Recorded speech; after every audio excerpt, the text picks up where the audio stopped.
ಬೀಡಿಗೆ ಮನೆಗಳು ವಿಶ್ವಾಸದ ನೆಲೆ, ಕೈಗೆಟುಕುವ ಬೆಲೆ, ನಂಬಿಕೆ, ಮೌಲ್ಯ, ಗುಣಮಟ್ಟ. ಬೀಡಿಗೆ ಫ್ಲಾಟ್ ಮೇಳ, ವಿಲ್ಲಾಗಳು ಮತ್ತು ಫ್ಲಾಟ್ಗಳಿಗೆ ಸ್ಥಳದಲ್ಲೇ ಬುಕಿಂಗ್. ಸಹಾಯವಾಣಿ ಸಂಖ್ಯೆ 9483166622. ಇಷ್ಟೋ ದಿನಗಳ ಕಾಲ ಏನು ರಾಜ್ಯದಲ್ಲಿ ಕಾಂಗ್ರೆಸ್ ಸರ್ಕಾರದ ಒಳಗಡೆ ನಡೆದಿರ್ತಕ್ಕಂಥ ಗೊಂದಲಕ್ಕೆ ಎಐಸಿಸಿ ಅಧ್ಯಕ್ಷರೇ ಬೆಂಗಳೂರಿಗೆ ಬಂದು 3-4 ದಿನಗಳ ಕಾಲ ಎಲ್ಲರನ್ನೂ ಕರೆದು ಮಾತುಕತೆ ಮಾಡಿ ಇದು ಪರಿಹಾರ ಮಾಡಲಿಕ್ಕೆ ನನಗೆ ಸಾಧ್ಯ ಇಲ್ಲ, ನನ್ನ ಕೈಯಲ್ಲಿ ಏನೂ ಇಲ್ಲ, ನನಗೆ ಬಹಳ ಬೇಜಾರಾಗಿದೆ, ನಾನು ಇದನ್ನು ಹೈಕಮಾಂಡ್ ಗಮನಕ್ಕೆ ತರ್ತೇನೆ ಅಂತೇಳಿ ಇಲ್ಲಿಂದ ಹೊರಟು ಹೋದರು.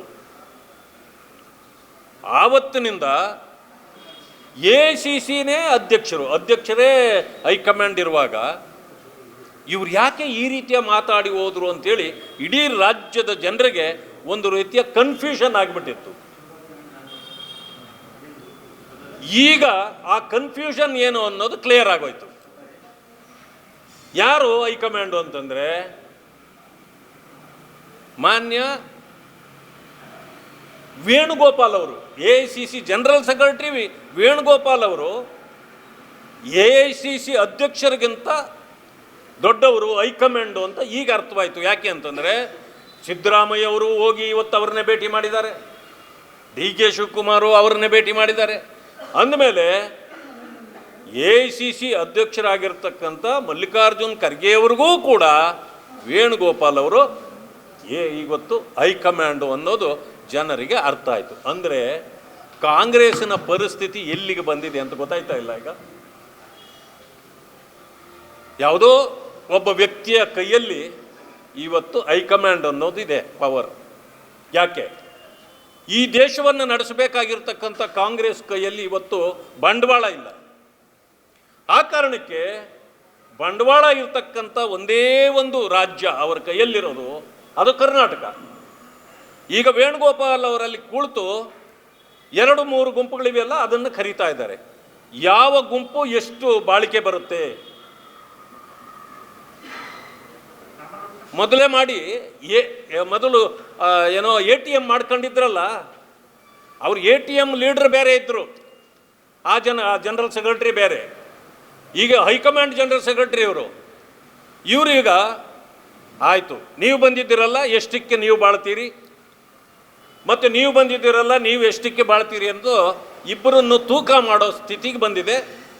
ಅದರಿಂದಾಗಿ ರಾಜ್ಯದ ಹಿತವನ್ನು ಮರೆತು ಸರ್ಕಾರ ಉಳಿಸ್ಕೊಳ್ಬೇಕು, ಅಧಿಕಾರ ಉಳಿಸ್ಕೊಳ್ಬೇಕು, ಚೇರ್ನಲ್ಲಿ ಇರಬೇಕು ಅನ್ನೋ ಕಾರಣಕ್ಕೆ ಹೆಂಗಾದರೂ ಮಾಡಿ ಉಳ್ಕೊಳ್ಬೇಕು ಅಂತ ಸಿದ್ದರಾಮಯ್ಯ ಅವರು, ಹೆಂಗಾದರೂ ಮಾಡಿ ಪಡ್ಕೊಳ್ಬೇಕು ಅಂತೇಳಿ ಡಿ.ಕೆ. ಶಿವಕುಮಾರ್ ಅವರು ಪೈಪೋಟಿಗೆ ಬಿದ್ದು ಇವತ್ತು ರಾಜ್ಯದ ಸ್ಥಿತಿಯನ್ನು ಗಂಭೀರ ಮಾಡಿದ್ದಾರೆ. ಜೊತೆಗೆ ಅನೇಕ ಸಮಸ್ಯೆಗಳಿವೆ ರಾಜ್ಯದಲ್ಲಿ.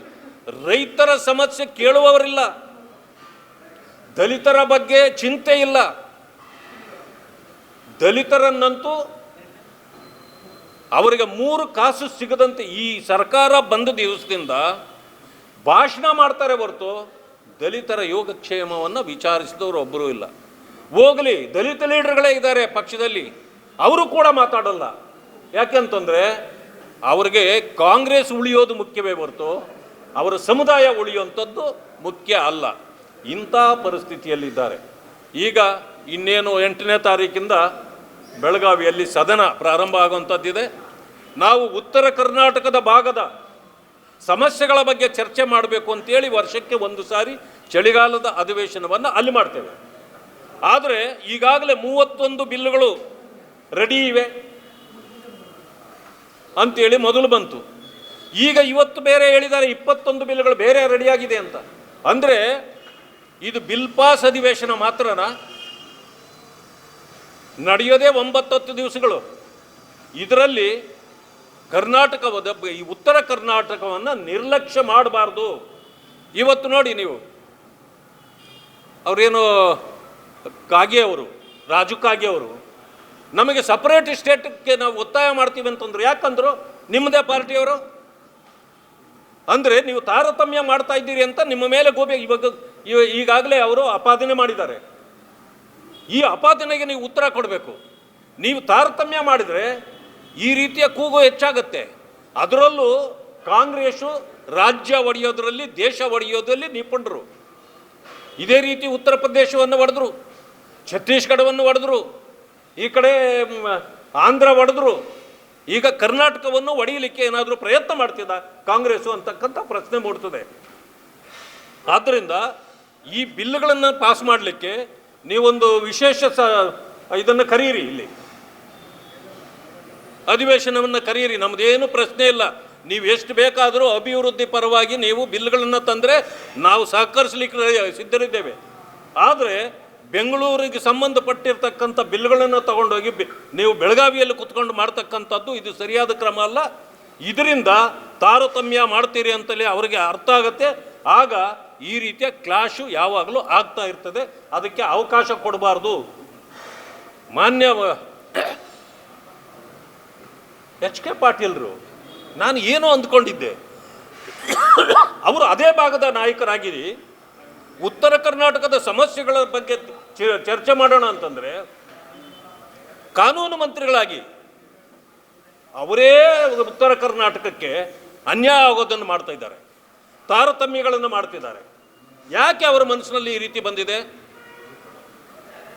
ನನಗೆ ಅನಿಸ್ತದೆ ಇವತ್ತು ಉತ್ತರ ಕರ್ನಾಟಕ ಹಿಂದುಳಿದಿರಲಿಕ್ಕೆ, ಉತ್ತರ ಕರ್ನಾಟಕ ಈ ರೀತಿ ತಾರತಮ್ಯ ಆಗಲಿಕ್ಕೆ ಉತ್ತರ ಕರ್ನಾಟಕದ ನಾಯಕರೇ ಜವಾಬ್ದಾರರು.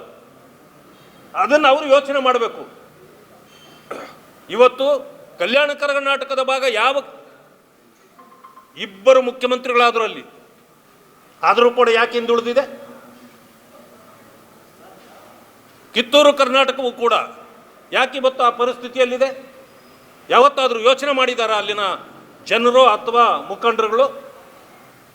ಇವತ್ತು ತಾರತಮ್ಯ ಆಗ್ತಿದ್ರೆ ಅದು ಅವರದೇ ಕಾರಣ ಇದೆ. ಆದ್ದರಿಂದ ಅವರು ಎಚ್ಚೆತ್ತುಕೊಳ್ಬೇಕು. ಯಾರು ಈ ರೀತಿ ತಾರತಮ್ಯ ಮಾಡ್ತಾರೋ ಅವರಿಗೆ ತಕ್ಕ ಪಾಠ ಕಲಿಸ್ತಕ್ಕಂಥ ಕೆಲಸವನ್ನು ಅವ್ರು ಮಾಡಬೇಕು. ನಿಮಗೆ ಮಾಧ್ಯಮದಲ್ಲಿ ಕೆಲಸ ಮಾಡುವ ಆಸಕ್ತಿ ಇದೆಯಾ? ಹಾಗಾದ್ರೆ ಕರ್ನಾಟಕ ಟಿವಿ ಡಿಜಿಟಲ್ ಮೀಡಿಯಾದಲ್ಲಿದೆ ನಿಮಗೆ ಒಳ್ಳೆಯ ಅವಕಾಶ.